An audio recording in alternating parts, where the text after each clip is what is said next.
My guest tonight gave up a successful career in the UK to start all over again here in Australia. Christian O'Connell was a household name in London with millions of listeners every day. The gamble paid off, though, with his Gold FM breakfast show becoming the #1 show in Melbourne, and it's now also broadcast in Sydney. And now he's released what I'm calling an anti-self-help book, which tells tales from his 30-year career that just might help you in your life. I spoke to Christian a little earlier when he came off air. Christian O'Connell, welcome to McKnight Tonight. Rob, it's always lovely to chat to you. Thanks for your time. Mate, in hindsight, do you realise, and I think you do, what a big deal it was for a radio station here in Australia to hire you? Many people in the industry thought an English guy on breakfast radio would never work in this country. Rob, if I'd have known at the time when I was in the UK, I'm not sure I would have had the courage to actually do it. It's only when I moved here, and I remember one night in the first couple of days of the show, and I saw my picture on the TV news, and then the headline was "Expensive Foreign Gamble." My wife and I looked at it and went, wait, that's me they're talking about. And Professor Mark Ritson was on, and he referred to me as Australian, the biggest gamble in broadcasting history. And I remember thinking, what have I done? And so, no, it was only when I moved here. And also, I didn't realise that in Australia, you have ratings. There are ratings in radio every couple of weeks. There's 8 a year. In the UK, it's every 3 months, Rob. And so there are only 4 ratings periods. It's just far more calm and civilised. Here it was like suddenly the treadmill got cranked up. And I remember in the early days going to meet some new friends I'd made. And I got there a bit beforehand and I ordered a beer. And, of course, my accent gives me away. There's only one English guy on the radio at breakfast time. And the guy goes, oh, are you the English guy on the radio? And I was like, yeah. He goes, it's not going very well, is it? And I was thinking, I'm just trying to have a quiet beer. How does everyone know about this? And so, no, Rob, to answer your question, I had no idea. But also, I think in all of our lives, those big leaps, they're big leaps. And then the other side of that, when we take those leaps, is sometimes your life can change. And, now 8 years on, my wife and I and my 2 daughters who are now at university here, we have a fantastic life here. And this is home for us. And so I'm still really grateful that I was clueless and maybe naive. Well, obviously in London, there's so many regional accents that the idea of a different voice, a different accent is not a big deal. But here, where it's very much same. Yes, you might get a bit ochre, but having foreign accents and, it's a culture shock here. Yeah, it was a seismic difference. And what it is with radio, obviously, radio is built on, especially at breakfast radio, is built on familiarity. And the voice is familiar. So it's the same in the UK. You've got reassuring, familiar British accents. And the accent, our voices on radio say, I know you, you know me. We have a shared history. Suddenly you lose that. Every time I spoke, Rob, people are like, bloody Pom. And so that's why the second show, someone emailed me just saying no one invited you. And so, yeah, there was a really... I got your email, Rob. I've got your email address now. I know it's from you, Rob. No, it's actually from Carl Sanderlands. But I didn't understand. It was a seismic difference. And then the funny thing is now 8 years later, people say to me, oh, when I turn the radio on, I'm flicking around and I hear you. I love your accent. But 8 years ago, we hate that. Go home. No one invited you. And so, yeah, it was a big seismic difference. It was very different. It's not that. I first became aware of you when I was listening to recordings of the Ricky Gervais show on XFM. He would make references to you at breakfast, getting all the money, getting all the promotions. What was it like working at an alternative radio station with the likes of Ricky, Stephen Merchant, and, of course, Carl Pilkington?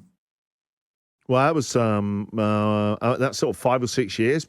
So from 2000 to 2006, it was my first London breakfast show on this amazing radio station. I met Ricky about 6 months before The Office ever came out. I think I did one of his first ever interviews about it. And so I've known Ricky since 2000. Carl Pilkington used to be my breakfast show producer and is now a multi-millionaire who I He's now the other side of the desk. I interview him. So I've known Ricky and Steve for 25, 26 years. And so, their story's been incredible. What was it like? Amazing. Zane Lowe, who now runs Apple Music, was our evening show guy. There was just so much. Yes, I've heard references to him on the show as well. Yeah, Ricky and Steve did a Saturday afternoon show for 2 hours, which was incredible. And, and then they left and they started a podcast. And they became the world's biggest podcast. But it was really exciting, Rob. It was really, really exciting. We had so many great presenters. Zane Lowe in the evening, Ricky at the weekends. I was doing the breakfast show. It was wild. It was really exciting. It's interesting because I actually go to sleep listening to those recordings of the old radio show. And it just seems like there was a vibe where anything can happen. And it's interesting. You've obviously gone on, had a lot of success. But when you're at a startup station that's just, against the grain, it sort of does bond everyone, doesn't it? Oh, and also I hang on to that spirit now. I still have a kind of startup, I guess you'd call it a founder mentality now. I still try to hang on to, I was an outsider then, and I still feel an outsider now, and I hang on to that. I think sometimes being an outsider and an outlier gives you a better perspective. I like being that. Years ago, I wanted to get on the inside. I want to be accepted by the industry. Now I kind of like being on the outside. I think it's a lot better. It gives you a cleaner perspective. You're not drinking the Kool-Aid. But when I started that breakfast show, Rob, because there are about 30 breakfast shows in London. London, it just remind people, there's 13 million people in London alone. So when I started on breakfast radio in London in 2000, I was up against 30 different shows. And so I remember when they didn't even talk about the ratings, really. I said, where am I in that? And when I started, I was London's 19th biggest breakfast show. And they were almost like ashamed. So I had these jingles made proudly proclaiming that we were London's 19th biggest breakfast show. I was like, well, I might as well just lean into it. And then I had like T-shirts made up. I remember, and then as we climbed up the ratings, I got to 17, 13. I remember when we were 13, I had these beanie hats made. And Ricky must have got one because I saw him being interviewed on the news one night, and he was out. He'd been out for a walk, and he had one of my Christian O'Connell London's 13th biggest breakfast show. And we went up the next ratings, and I reckon it was because of Ricky's beanie hat on his head. That's expensive real estate. And then we broke through to the top 10, and then we got top 5, and so that took years. But I remember the excitement. I remember having a party when we were London's 13th biggest breakfast show, and we hired this pub, and Simon Pegg and Nick Frost were there, and it was like, I think sometimes leaning into that, you can draw a tremendous sense of power. Now everyone just wants to be number one and big and powerful, but there's fun to be had along the way, and bringing people into the truth of what's going on. Well, it's interesting because you did become an insider because you went to Virgin, which became Absolute Radio. As your fame grew, how did your life start to change? I'll tell you what it changed is I remember a defining moment in my life. I realized we had a kitchen reno.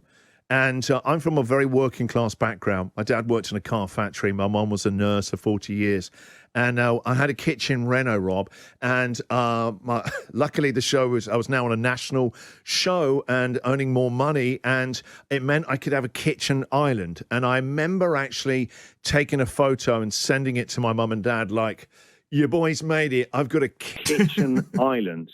And it had 2 stalls. I remember thinking, I've cracked it. I have made it in life. If you've got a kitchen island, I remember being envious of a lot of my friends growing up who were like middle class, who had things like kitchen islands. And I was like, one day I'm going to get one of them kitchen islands. And then so, your parents said, don't get up yourself. Yeah, listen to me. Just be careful. Tall poppy syndrome. Look at our fancy pants and his kitchen island. You convinced ARN, and I still don't know how you did it, to take you on because of all the things I've said. You became the #1 FM show in Melbourne. You've now expanded into Sydney. Now, by the way, you and I have a disagreement on what constitutes a national show, but you are in Sydney, which is a huge deal because there are no other shows, and certainly the last one didn't work with Kyle and Jackie O. You are starting to see some good signs in Sydney. Is it difficult trying to play Australia's two biggest markets? No. You're talking to a guy for 12 years, did a national breakfast show in the UK. London's very different to, say, Manchester, to Birmingham, to Belfast in Ireland, to Edinburgh in Scotland. I think it's people who don't really Good content is good content, right? Yeah, otherwise we're watching TV shows now, Rob, from all over the world. Why are the biggest TV shows that people have watched the most? The world's biggest TV shows aren't just on Channel 9 or Channel 7. They're the lowest rating ones. You know, and I'm not saying they're not good shows. There's loads of great Aussie shows. But the biggest shows are the ones we're watching that are made in England, are in America. And so the way that we consume things is so different now. And I always just looked at my good friends Hamish and Andy, who built a huge, one of the best radio shows in the world. Their radio show was national on drive time. No one was like, well, they don't live in Fremantle. You know, they don't live in Adelaide in the hills. They're not in Harndorf. I'm not going to listen to them. And it just seemed like if you're good and you know how to connect, that's what the job is. You're either connecting or you're not. Now, there does still need to be room on the dial for local radio. That's always going to be that. It's a very lucrative financial interesting discussion because there's a big conversation going on here in Australia about live and local. And of course, the industry is in decline. Advertising revenue is getting lower. Does national become the default for all day parts rather than just... I don't think it does. No. I don't think it does. It doesn't need to be. And actually, if you really look into that, the local market is still very lucrative. I don't think this is the end of local radio. I think it's always going to be. And actually, those local stations, some of them around this country, if you really looked at how much money they're making, they are doing really well. They're doing better than some metro stations run by other groups. The local marketplace is still really, really alive and very lucrative. I think there's always going to be room for local radio done the right way. All this is about is I'm building my own category. I did it in the UK, and I've seen it on drive time all over Australia. You're not telling me that people that like to listen to Jones and Amanda on National Drive Time show wouldn't be up to having a good show in the morning. It just doesn't make any sense. What we're building and what I've been working on for the last 8 years is a national radio station, and we exist to bring people together wherever you are. That's it. That's it. It's very simple. The local model is something different, and I respect that. I came from local radio, and look, if it doesn't go very well, I'm going back to it. I'm a tail between our legs, but I just. I might have to sell my kitchen island. Well, I still believe that there can be, in this day and age when it's all about choice, I just believe of something different. And the other thing is, I don't play the same game. I never have done. I don't do the secret sound. I don't do big, crazy, noisy giveaways. I really am. It's quite an old-fashioned way of doing radio. I'm really into authentic connection, storytelling, being funny, trying to be more positive than cynical, and have hot takes and stunts and endless showbiz gossip. I think it's filler. Something else you do too. Something else you do is you have a presence throughout the show. You come back from a commercial break and you're there to introduce the next song. A lot of radio presenters will go out, have a toilet break, a coffee, whatever. It feels like, whether this is the truth or not, it feels like you're very rarely leaving the studio throughout the show, and you're there to say, hey, here's Kylie Minogue, here's the next song, that was this. Even if it's just a line, there's a presence from you throughout the show. Well, the reason is, Rob, I very early on when I learned, when I started in radio, I realised that to be able to control the time and tempo and the rhythm of the show, and I think it came from doing stand-up before I got into radio, you needed to be able to be really immersed in the experience. So I learned very quickly to be able to do what we call, do my own desk, to be my own panel. I'm the only one in the country that does that. And so otherwise you're pointing at somebody else. Yeah, and I think it just distances you. It's a bit, you're passive. I see people when I walk in and guests on the people's shows, they've got their feet up. Or you're right, they're staring out the window, they're on their phones. And I want to get hands-on. I want to be on the tools. And so I like being immersed. I can control, if a caller says something funny, I can get out of it quickly, play a song, get into the ads. And so it's an extension of me more than, and it makes me more active. It forces me to be present because I'm pressing my own buttons. And I think it's a better listening experience as well. It just means that I can control the energy and the flow of the show. Yeah, I agree with that. You talk about being national. Now, obviously, you're You're on traditional broadcasting in Melbourne and Sydney. You are around the country through DAB. I imagine, and I'm putting words in your mouth, you would like to be on those transmitters in the other states. To me, Brisbane would be the next logical one. Are there plans for you to, or for KISS to rebrand to Gold and for you to be broadcast, transmitted in Brisbane? Well, look, the two FM stations that I'm available on are here in Melbourne and then obviously in Sydney. And then in Adelaide, Perth and Brisbane, it's digital radio. And Australia is about 15 years behind. Say the UK digital market. No, it just is. They try to really lent into it, and so it's growing here. But now, you're looking at 40% of radio consumption is digital. It isn't. It's growing and growing and growing, and that will continue. And so it is in my heart. This is a national show. But, obviously the Sydney part of it is very, very important this year and next year as well, really making that part work, because if it doesn't work, then obviously it's not going to be a long-term thing. In terms of would I like to be on FM in those other cities? Of course I would. But the company are going to wait and see how it goes, is the honest answer to that. Am I aware of any plans? No. No, they've got, I don't know if you've, they've had a bit of a busy year, Rob. Yeah, I don't think you've overly been the focus, with all due respect. Which one's Christian? Which? Oh, yeah. The POM. Okay, yeah. It's been a crazy. We're only halfway through the year. I'm like, Aaron, can the dust just settle for a bit, please? Although you did do an interesting thing when Carl and Jackie O finished up. You did snare a friend of the show, Intern Pete. How does having him benefit your show? Oh, my God. He's just been a great hire. First and foremost, I got a brilliant producer.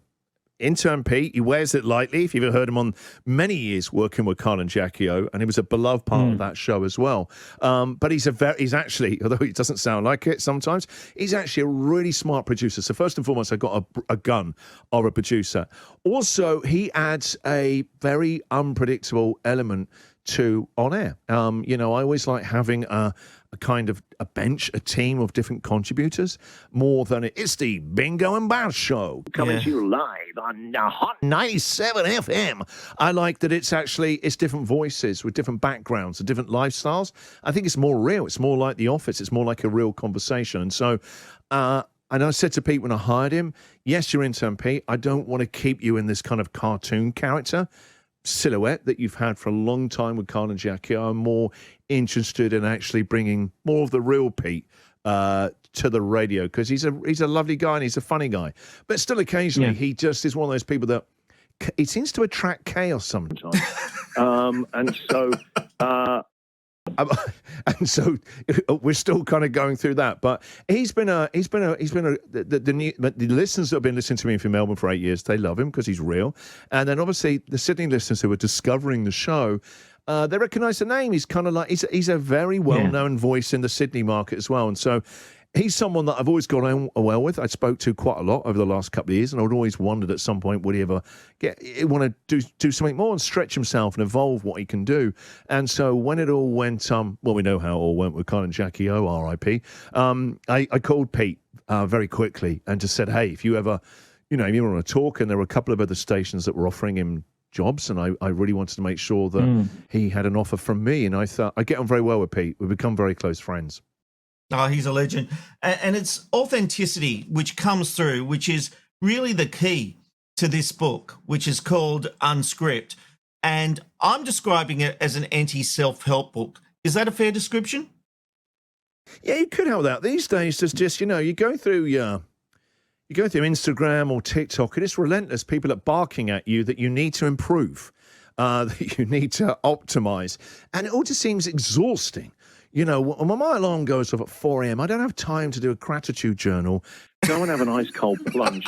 Meditate for an hour. I gotta get out of bed, and I gotta get to work. I'm bleary-eyed and I'm tired, but it's go time. It's the same with all my audience. They're tired in the morning. They haven't had time to meditate or, go and do a Mark Wahlberg 3-hour workout and stuff like that. And so I wanted to show that actually transformation is mainly about getting out of your own head. And that's been my, 30 years on radio, 20 years in the UK and 8 years here now. the way that I've been able to, start a show every single day, no matter how I'm feeling tired, overwhelmed, not that confident, something's going on in my personal life, but still start the show with energy and joy. That's really about removing obstacles rather than adding different hacks, optimizations. And so it's a gentler process. And I think it's a more, hopefully it comes across like that. It's an easier way to get out of your head and get out your own way. Hopefully the book is about removing obstacles to help you speak in any situation with more confidence and ease. Well, it's an interesting book from the point of view that it ranges from heartbreaking stories to very funny tales. What are you most proud of about the book? Do you know what I'm starting to get? So it only came out a week ago, Rob, and so I put my personal email in the book, and so I'm starting to get emails from people, and I think are just testing it out. They're like, he's not really going to reply, and I reply to every email I get, and I really like that. It's lovely. You write a book. It's very different from a radio show. In a radio show, you do it, and you get feedback. People text in, people call in. You write a book by yourself for months, and then you kind of hand it over, and you go. And I'm not a professional author, even though it's just the 5th book I've written, but you kind of hand it over and go, I think this is a book. And so the one thing that keeps coming up is that actually everything you just said about it really made me laugh out loud. A couple of stories really made me cry, but also the most important word is useful. That actually the number one thing I'm loving hearing is that people are starting to have conversations in a different way. I'll give you an example. I got a lovely email over the weekend from a guy who'd read the book, and he had been going to a men's group, and then one of the guys said something to him which he now thinks he misconstrued, and he built a story up in his head, a script, as I call them in the book. That's why it's called Unscript. He read the book, and he had a bit of perspective shift. Often a lot of problems, our blocks in life are about perspective, and until you have a perspective shift or see it a bit differently, and then sometimes it all just frees up. And so he read the book and it helped him. Anyway, he went back to the men's group, and he was there in a slightly different way.